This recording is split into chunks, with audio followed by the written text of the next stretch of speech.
Hope everyone is enjoying this first week of June.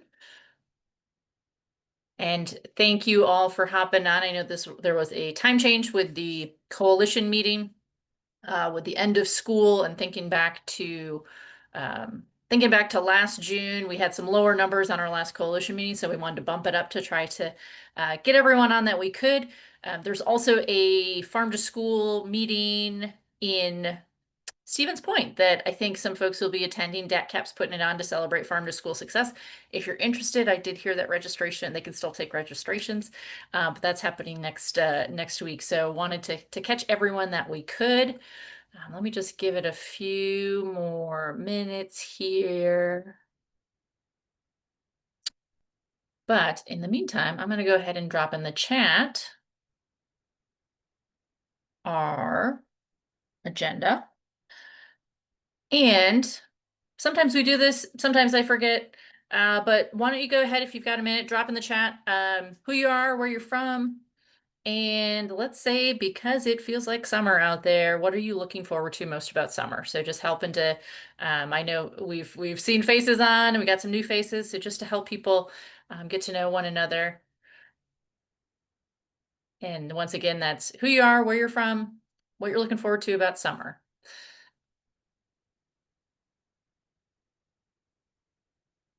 And I don't see. Thanks, Janessa, Lauren.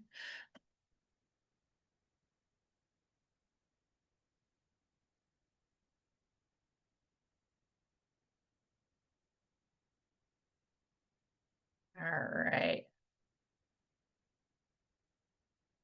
Great to have room, Jason, Caitlin. All right, I think we're 2 minutes after the start. I'm just gonna keep an eye here on the waiting room, see if people are popping in. But thank you for those who can join us here today. My name is Allison Paff Harris. I work for a nonprofit in Madison, REAP Food Group. And REAP is one of 3 organizations that has the pleasure of co-leading the Healthy School Meals for All Coalition. We have a small contingent of the leadership team here on today. Some people are, Phil Kauth, who's our executive director, I believe is maybe out building garden beds for a project. And then we've got a last day of school for Stacy from the Menominee School District. And then Caitlin Tarian may be popping on, may not. But we'd like to welcome our newest member of the leadership team. Caitlin, do you want to take a minute to introduce yourself? Sure. So, my name is Caitlin Harrison. I see some very familiar faces on the call. I know lots of you, but I'm the Elmbrook Food Nutrition Director for the Elmbrook School District in Southeast Wisconsin. And I am also the School Nutrition Association of Wisconsin current legislative committee chair. I am also a past president for SNA Wisconsin, and I am running for president-elect this upcoming summer. So I'm excited to be part of this coalition, which I have been involved with for quite some time, but I'm excited to jump into the leadership role. Awesome. Thanks, Caitlin. Excited to have you.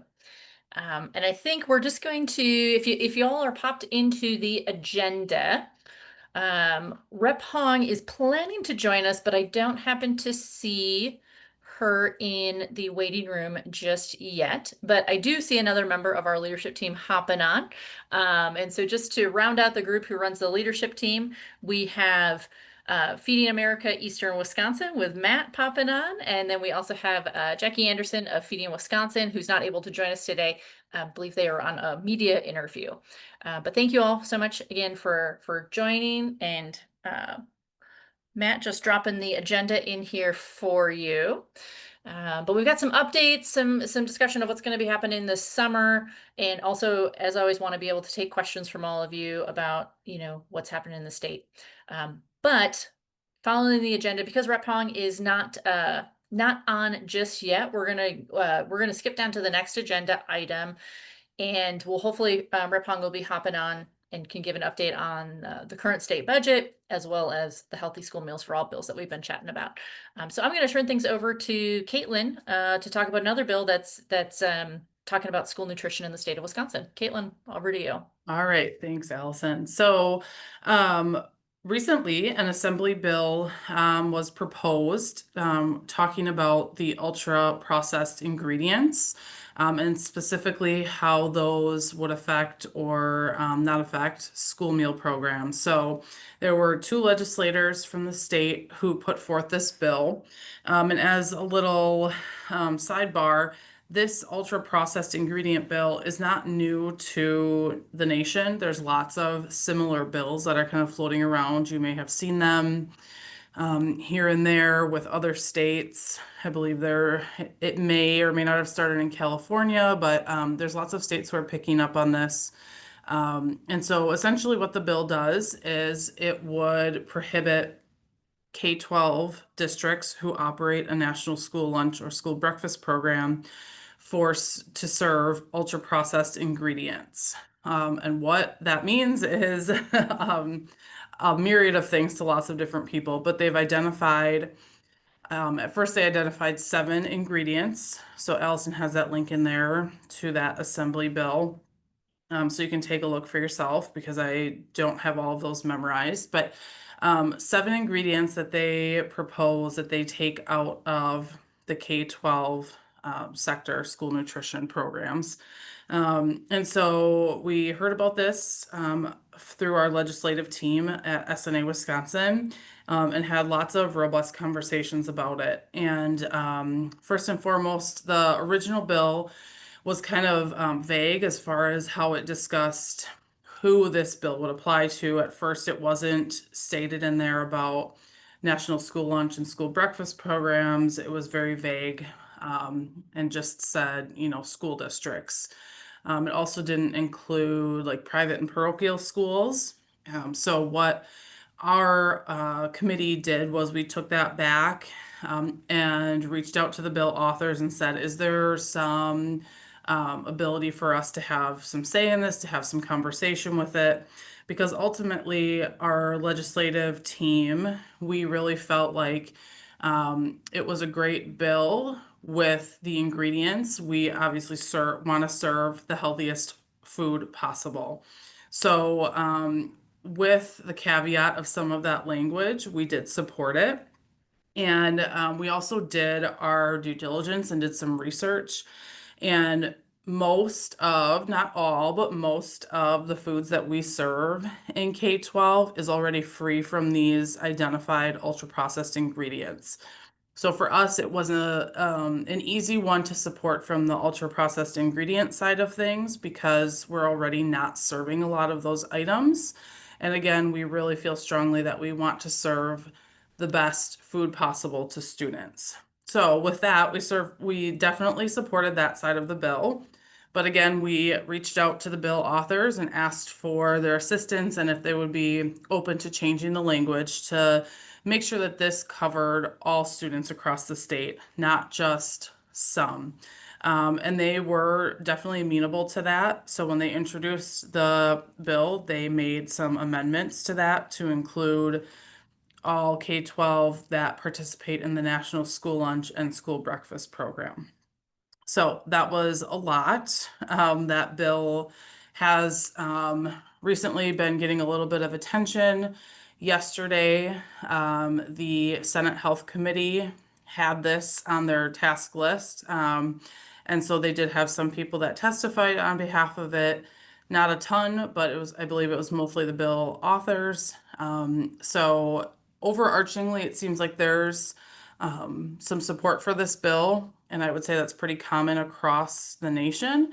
But I will pause here. I know Nathan Butzloff from our committee is also on this call, so if I've missed anything, Nathan, you can certainly fill in where I'm missing. I think you covered it all, Caitlin. Yeah, it was a lengthy hearing on various other bills. This is a 4 hour hearing, and other bills that took up much more of the time. And this was maybe a 10 minute. It was at the very end, and it was just the bill authors who testified on it. Um, yeah, I mean, Caitlin's right. We SNA did request it to cover all private schools, and then also to cover all meals served, not just for free reduced price students, to make it more obviously more practically workable for school nutrition programs. as well. There is an exception in the bill to private entities serving meals on school premises or at a school-sponsored activity. So that's, as you can probably imagine, that's for example, the Booster Club stand at the booth at the football game.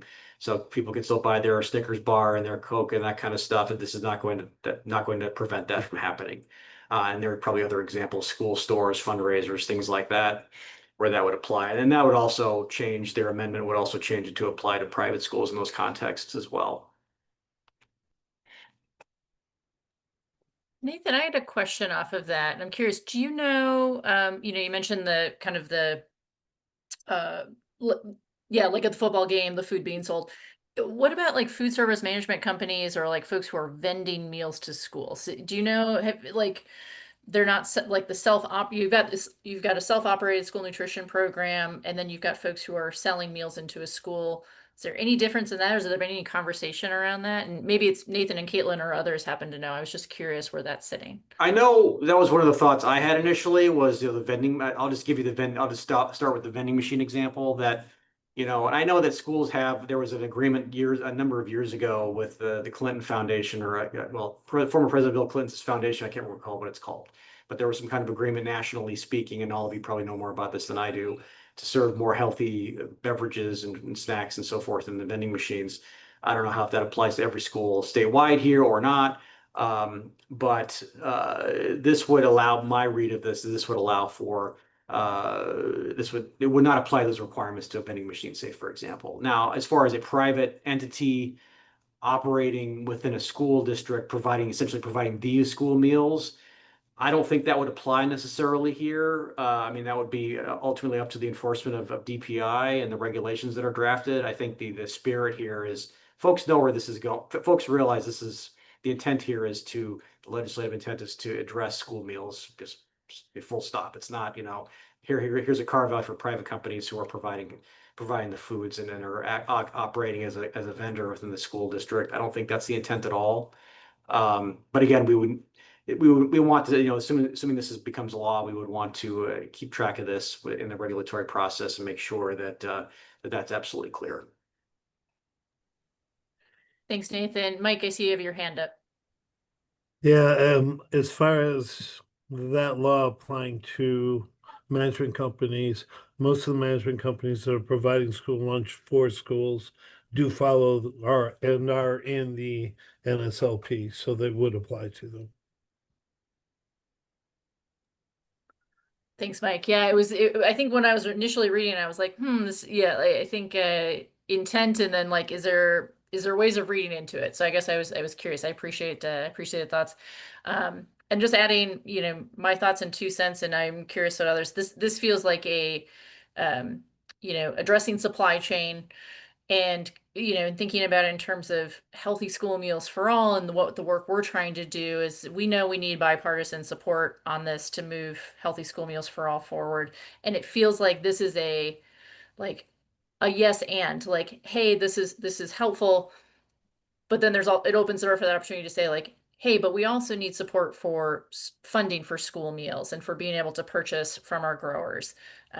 Is that thought process along kind of similar lines? Caitlin, I saw you unmute. Yeah, I would say yes, definitely that was part of the strategy here. As you can read the bill, it is, there are two Republican authors on this. And so, that was part of the conversation, and we wanted to, build that bridge and build that relationship too. But I will say we definitely do support the fact that we're getting these ultra processed ingredients, and making sure that we are serving the healthiest food possible. That was important to us as well. And I will also call it the fact that when we did reach out to the bill authors with Nathan and Tim Hoban's support, they were amenable to that. They had a conversation with us. They were open to making those changes. So ultimately, yes, it's about building relationships, but we wouldn't have, said, okay, we're good with this bill if we really didn't believe in it. So. Thanks, Caitlin. I want to open it up to others on the call. Are there questions, comments, concerns, things you've been reading about you want to ask ask about?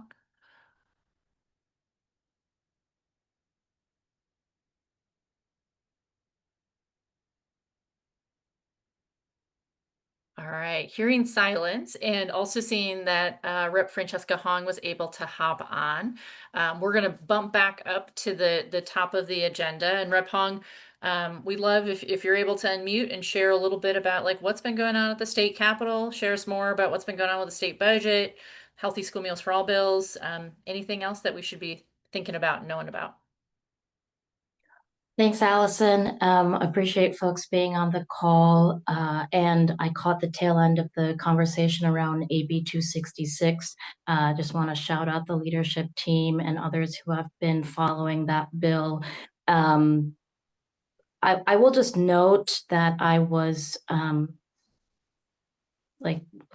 got a lot of support from this group on messaging, and it's hard to oppose a bill that the Republicans are coming in with.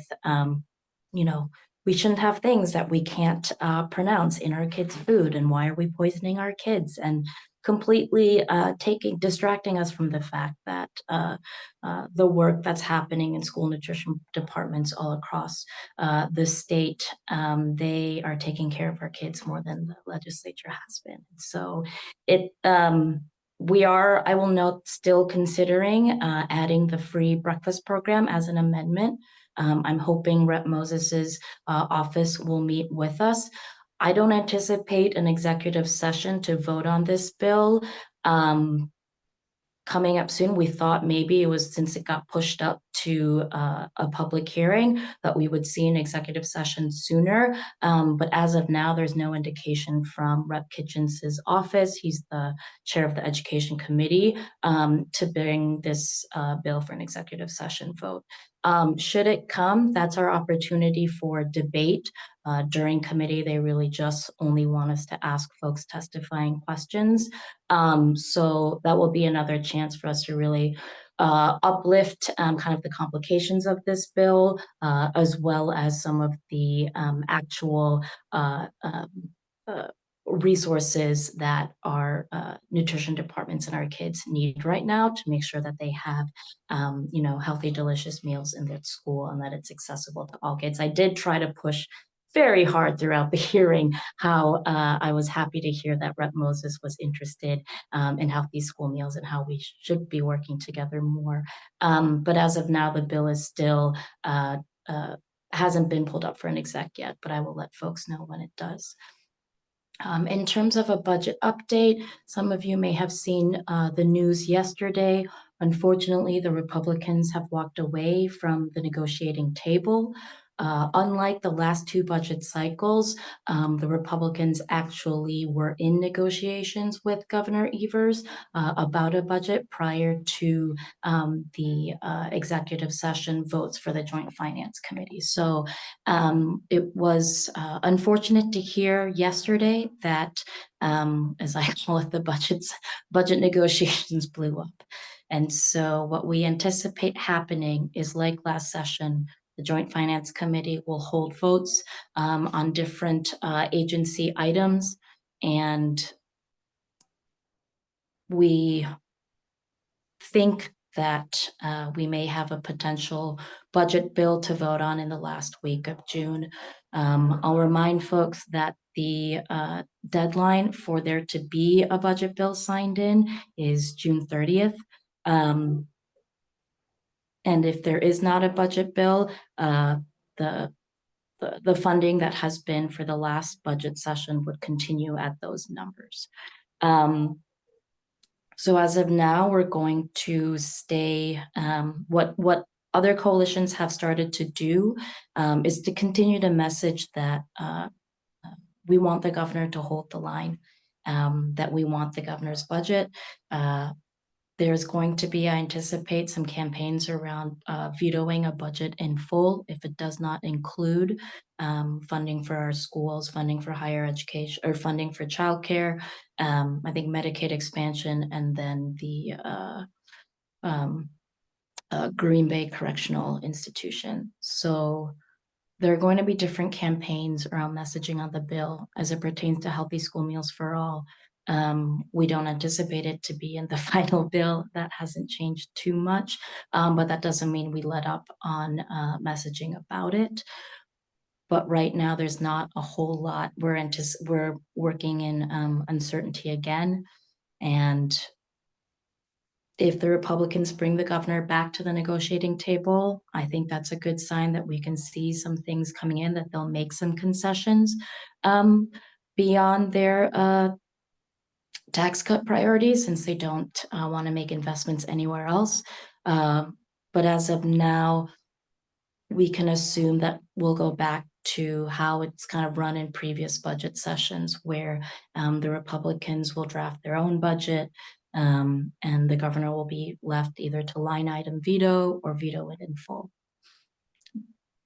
We did, as like last session, we'll bring up the Healthy School Meals for All bill again as an amendment. So what that means is when we take a vote, before we take a vote on, we can basically call the Republicans on bringing our amendment to the floor. What they will do is say it's not, not germane, or it doesn't pertain to the bill that is before us. But that gives all the Democrats at least 2 minutes to talk about why we have to fund Healthy School Meals for All. So that is that's going to be another opportunity for us to talk about the bill. But as of now, anticipate the Finance Committee meeting for the next couple of weeks, and we'll see what the governor ends up doing if a budget bill gets to his desk. Thank you, Fran. I want to open it up to questions from folks, comments.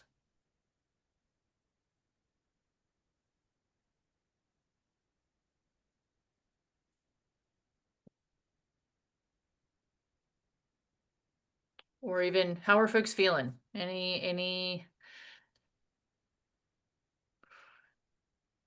Sorry, my shadow's weird. I'm in like next to an elevator at this church right now. I will, I think that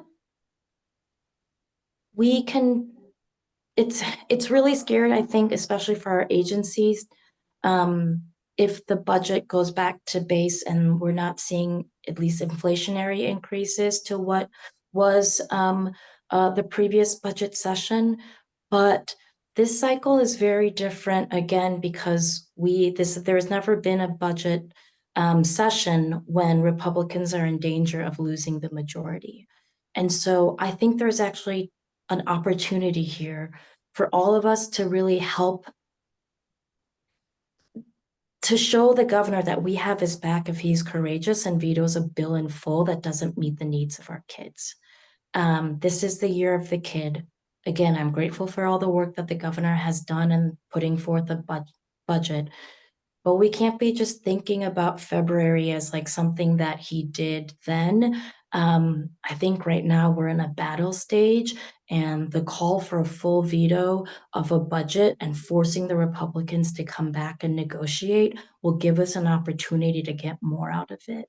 And so that's folks will have different comfort levels around a full budget veto. But for now, that's something that's very top of mind for me. And again, there are coalitions that have already been working on this. Citizen Action, Wisdom, Moses, Wisconsin Public Education Network. A lot of our educator unions and folks in public education calling for a full veto unless we have special education reimbursement, investment in childcare, Medicaid. And while we know those are loftier goals and things that we want, and we know Republicans may not concede, I worry that it's that we're not putting up the fight and taking advantage of the opportunity we have, where Republicans finally have to actually give because they're in danger of members not being reelected. And so and for me, a priority is public education and healthy school meals. And I think there's an opportunity here to really rally around a broad coalition of folks where maybe public education hasn't always been their focus, but we can bring them in now because it's something that I think every Republican going back to their district, if they're in a competitive district, they're hearing from public education advocates. I've been to 2 Democratic Dem Party county meetings now, where I've talked about healthy school meals for all, in Janesville, and in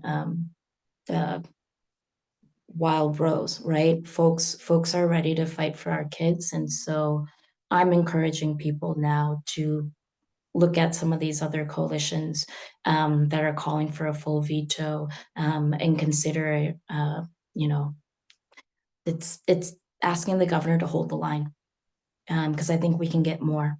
And I don't want to see what's happened in previous budget cycles where we have to settle because the Republicans won't give because they're not in any danger. But I think there's opportunity here to really push back.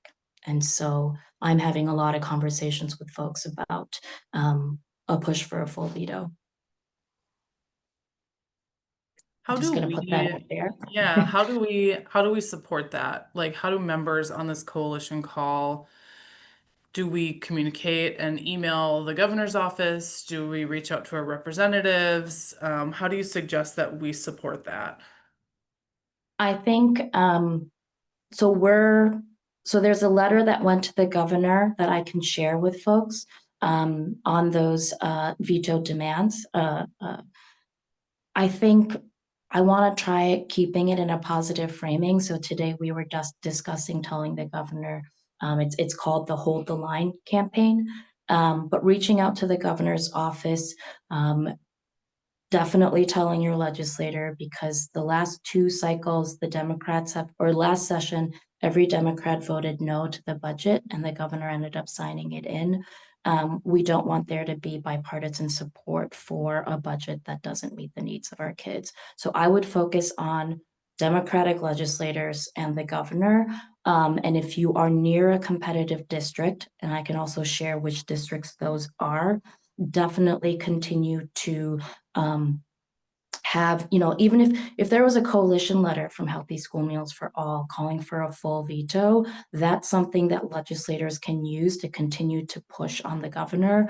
And simultaneously, we have to be attacking Republicans, specifically Mark Line in the Spring Green area, as well as Novak, Jesse Rodriguez, and I'm not going to give the full list, but I would say sending like even a statement, if you all aren't as comfortable maybe as sending a letter directly to the governor, I think even a statement calling on a full veto from the coalition could be really impactful, because that also allows legislators to be able to communicate to their district why they would be voting no, why they wanted to push Republicans to come back to the negotiating table.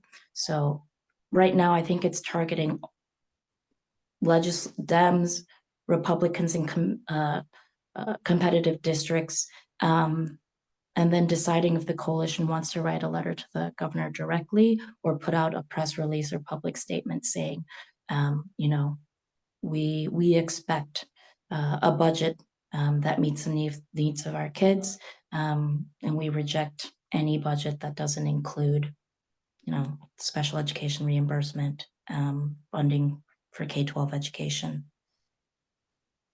The education Democrats, we plan on putting something out pretty soon, but I think as we hash out a more kind of, we can share the coalition letter too as well. On the 27th, there was a big press conference where a broad coalition, not just the groups that I mentioned, but Planned Parenthood was there, and a couple others that were calling on the Republicans and the governor to sign a budget that adequately meets the needs of our kids.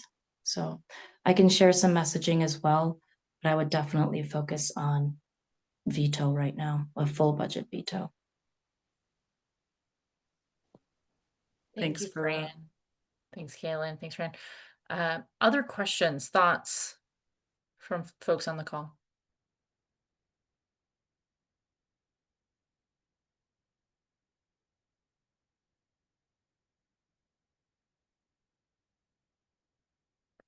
Jordan, I'll put you on spot. I saw you come off on camera. Thoughts from you? I just really enjoyed hearing what Fran had to say because I've been doing a lot on the Medicaid front right now and healthy school meals for all, and all this is very important to me. So I'm just advocating wherever I can to help support the coalition and all the work that I do. So I just want to applaud Fran for being on here today and giving words of encouragement because doing this work can sometimes be very challenging. Jordan, I can't thank you enough for all of your advocacy. I know, especially up in central Wisconsin, you're not always met with the friendliest of politicians, but it's, you know, what everyone is doing, like every little thing doesn't matter. Actually, you know, every piece of advocacy, whether you're talking to a community, you're just your neighbor, to doing a full-on action or going into the streets, everything matters right now and everything counts. So appreciate all the work you're doing as well.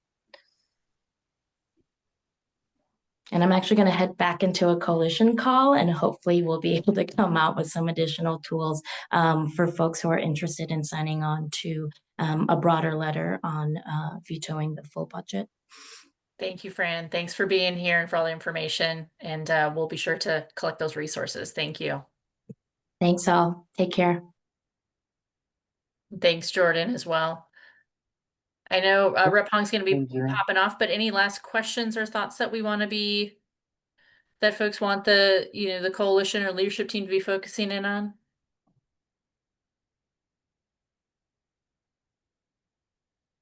And maybe I'll put this out here, maybe we won't get an answer, but what are the thoughts on the pushing for the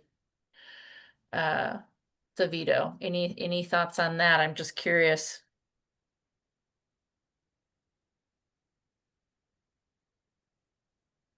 And we've got time to chat, but you know, knowing that if you do have thoughts, please feel free to reach out to coalition leadership team. We can make sure we've got the email in the agenda. But you can also email any members. You know, we've got myself, Matt, and Caitlin on here today. So if you want to take some time to think about it, please do, and please let us know. I keep dropping the agenda just with folks coming in and out in the chat, but I do want to jump down to the bottom of page 1. Going into page 2, and just wanted to highlight some things that are coming out at the federal level, and as a reminder of why your storytelling is so important, and the storytelling of what's going on in your community. You know, updates on the local food for schools and the Patrick Leahy Farm to School grant program. I know there's been talk at the federal level from folks asking for this to be brought back. Still not quite sure where things are fully sitting, but just know that there has been a lot of asks, a lot of storytelling. Wanted to highlight the National Farm to School Network put out a great Farm to School grant video. Cassandra, I know you're on the call from National Farm to School Network, so if you have anything to add, please feel free. We welcome any comments, but took some time today to watch that video, and it is great. And it features one of our Wisconsinites, not on the call today, but Erica from Rooted here in Madison, telling the story of not having their grant funding. So really appreciate that video. Did want to call out that USDA did put out, you know, the Farmers First policy agenda. I believe this is about a 14-page document, and it's outlining what USDA's priorities are in terms of supporting farms. I encourage people to take a look at it. I think, you know, there's a report further on down in our notes. So we've got the USDA Farmers First policy agenda, and then also the Make America Healthy Again report that came out. And I think wanting to let folks know that these reports are coming out, important to skim them, see what's in them. But I think you know, I'll say, speaking from myself, it's frustrating to know that we've had cuts to the local food for schools program. We've had cuts to the farm to school grant program, and we have potential, cuts to SNAP, which are going to impact participation in school meals and funding in school meals. And so it's really frustrating to know that all these things are either have been on the chopping block or potentially on the chopping block. But reading these reports, there's talk of like, we need to support our school nutrition programs, we need to support our farmers. And so I think it's just reiterating the importance and getting our voices louder about like, this is what we have been doing, this is the amazing work that's already going on. And this is why we need these things back. This is why we need local food for schools funding, the farm to school grant program, and we need to support SNAP so that we can not only keep our families and communities healthy and but also our school nutrition programs. So I just wanted to make sure that folks were aware of these reports that were coming out from the federal level. There's also, I'll highlight it here in the agenda. This is a specific link to, I believe farm to school director. Oh no, I'm flip-flopping the reports I have linked, but one is a direct link to the agenda. One is a link to an article that references the MAHA report, but also the importance of the discrepancies that are in the report, and knowing that, like we all know on the call, healthy school meals are the healthiest meals that students get in their day. And so just making sure that we're talking louder and we're reiterating that. I want to pause. Questions, thoughts, comments on anything that's been coming out in the news, things that folks want to talk about.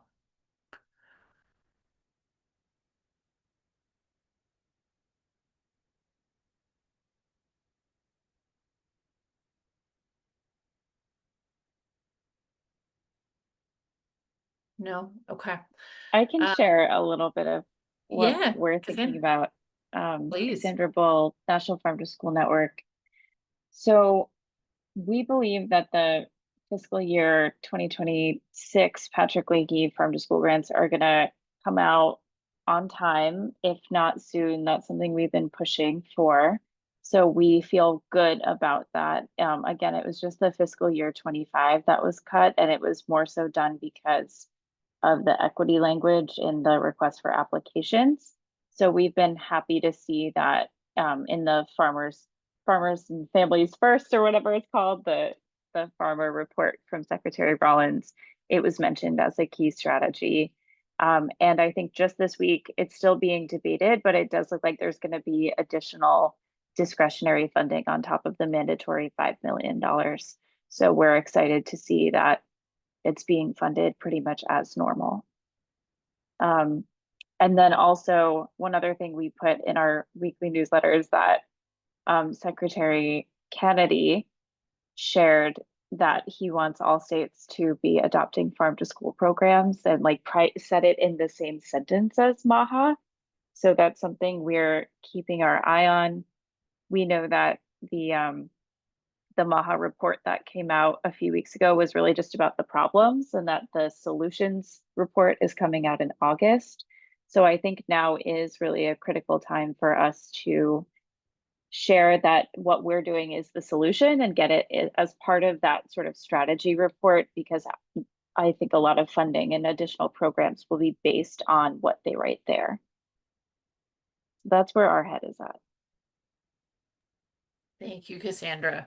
Can I ask a question about the 26 grant funding, farm to school grant funding? Do you know then, it sounds like funding it, but is the equity language then, is that being pulled?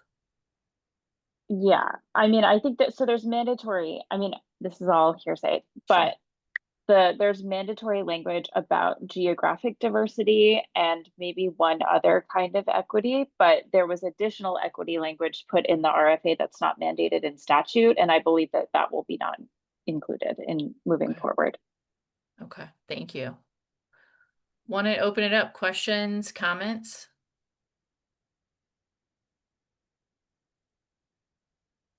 Cassandra, I appreciate you popping on. We'll be sure to pull in.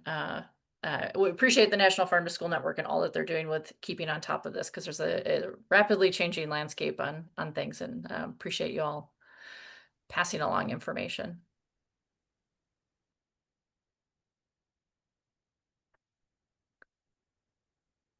Hearing no one bring up any questions, we'll keep popping down just in our agenda, and I'm going to make sure that that gets dropped into the chat here.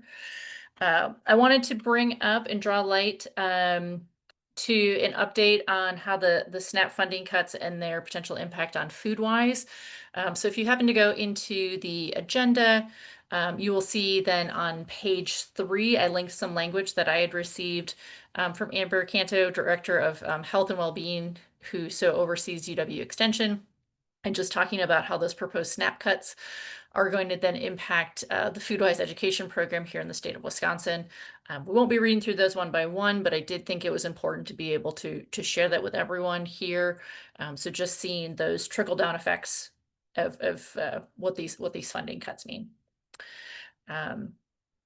We've got here just over 15 minutes. So moving on in the agenda, I want to give you an update of what's in store for summer for the coalition. So this is our last coalition meeting of the school year 24-25. We'll be taking July off. We will be getting a new Zoom link for August. And I know that there has been some issues with our Zoom link not auto-populating on everyone's calendar from month to month. I know it's impacting some people, not everybody. So we're going to try to figure that out. We're going to do some trial and error, and hopefully we'll get a Zoom link that works for everyone and pops up on your calendar. But really what we're going to be doing as a leadership team is last year we drafted a large strategic plan. We're going to be going through that, checking things off that we've met, revisiting the things that we want to tackle, but also knowing, time and capacity, being mindful of what we have capacity to tackle at this time and what we maybe need to bump to the future years. But we're going to be looking at that this summer. We've made a lot of really great progress over this year, but we want to keep growing. This is a marathon, not a sprint. And so know that we will be sharing that with the coalition once we come back to school year 25-26. Also exciting is we're going to have a promotional video for Healthy School Meals for All. So we had a volunteer reach out to the coalition who was interested in supporting the movement, and they have skills in video editing and pulling together different media. And so they're currently taking a look at the media that we've collected, from the op-eds that folks on this call have written to interviews to other video and clips that have been in the news. And so we're hoping to have a promo video about Healthy School Meals for All so that folks who are interested in learning about the movement can know all that's been done and what we're working for. So stay tuned on that. We're really excited about it. As for updates around the state, I don't see Caitlin T on the call, but she had a visit.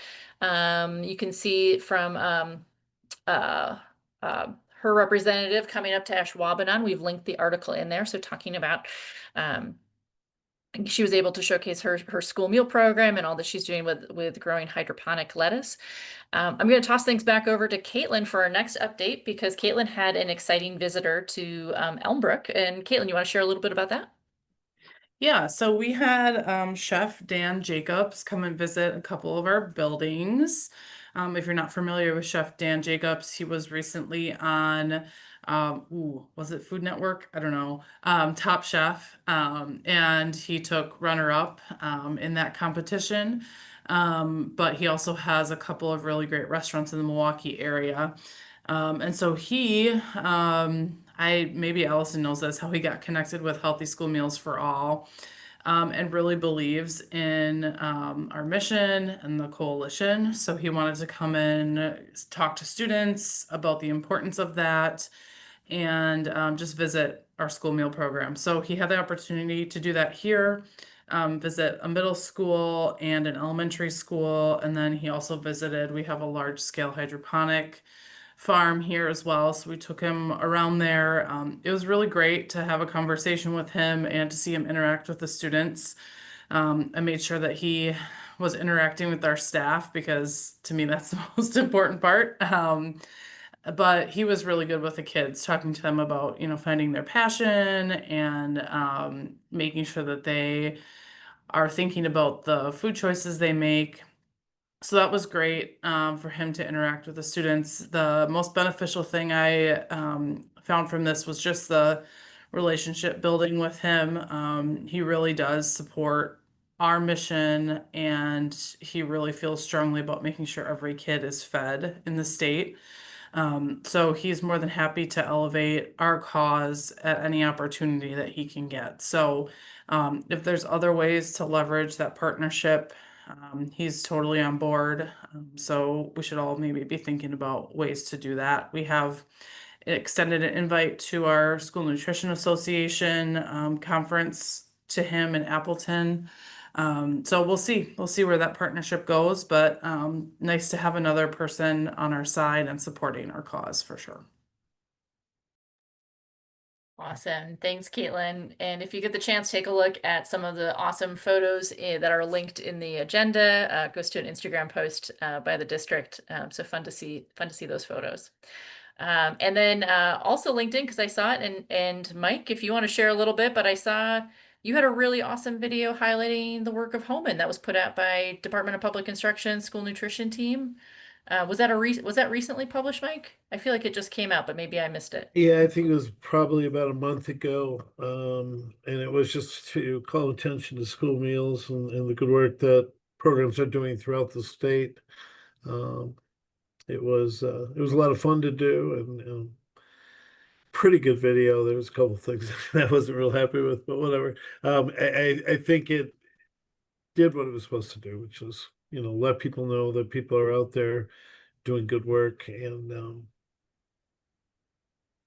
school meals are not what you think, what you remember, I guess.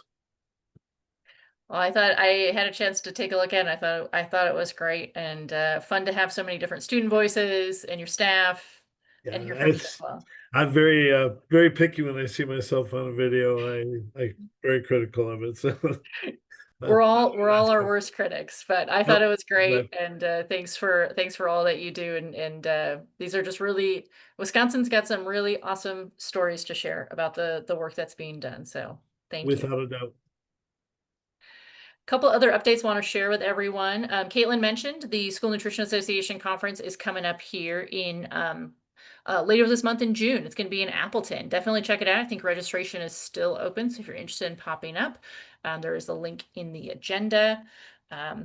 Also, I just caught this on the DPI Farm to School newsletter. There is the Celebrate Wisconsin Local Food Day with cranberries, and we're still a few months out. Let's enjoy summer, but keep it on your calendar for November, November 13th. We'll be celebrating with Wisconsin's. I think is it Wisconsin's fruit cranberries. So it'll be fun to highlight that in the month of November. Also want to give a shout out to DPI's Cultivating Connections, a wellness and farm to school summit that's going to be happening in Wisconsin Dells come August. Just noted that the two keynote speakers will have Bertrand Rubber, who is from Minneapolis Public Schools, and also noted that Chef Ann from Colorado is going to be joining us at that summit. So something to take a look at. There's also going to be a local food vendor showcase. So a great opportunity to meet local food vendors and growers here in the state of Wisconsin. And then pulled in a couple other updates from the last couple meetings. So if you haven't been on or haven't had a chance to watch the recordings, there's been some different media reports that have been out, articles that have popped up, and then also thank you again to everyone who attended the Joint Finance Committee hearings or submitted language to the Joint Finance Committee. I know Fran gave an update of where we're sitting right now. Every voice matters, and we really appreciate all the work that has been done. So that brings us to the end of our agenda. And, thinking about what are those action items to leave with. Dropped in here, that Take Action Toolkit and the, social media to help amplify our message. As tools, but really it's getting out and sharing our stories and continuing to share our stories.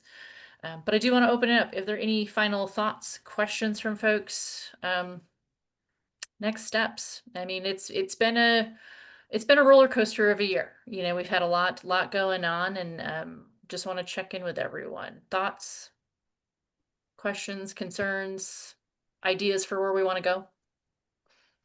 I have something to kind of add Yeah. to folks' actions that we can do.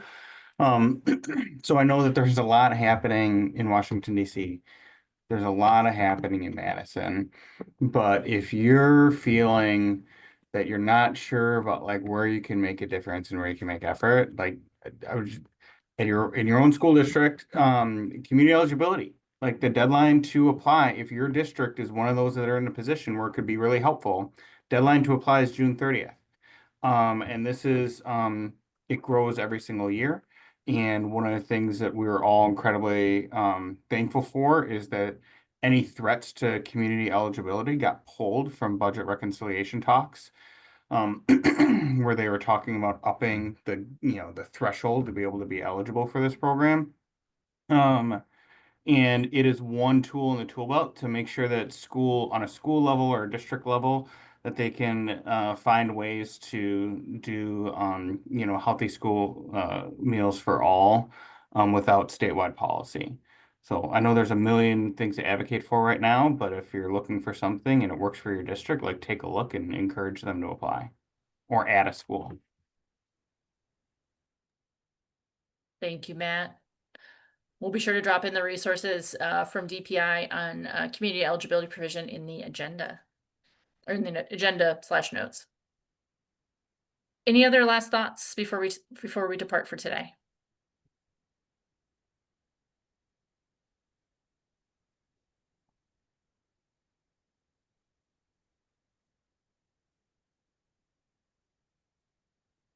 All right, hearing nothing, we'll call that the close of our June 2025 meeting and the close of our school year 24-25. Thank you again for everything that you all are doing. We're gonna keep working. Please let us know if you have any ideas, thoughts, questions over the summer. But we will see you all again come August. Have a great one. Enjoy this beautiful weather.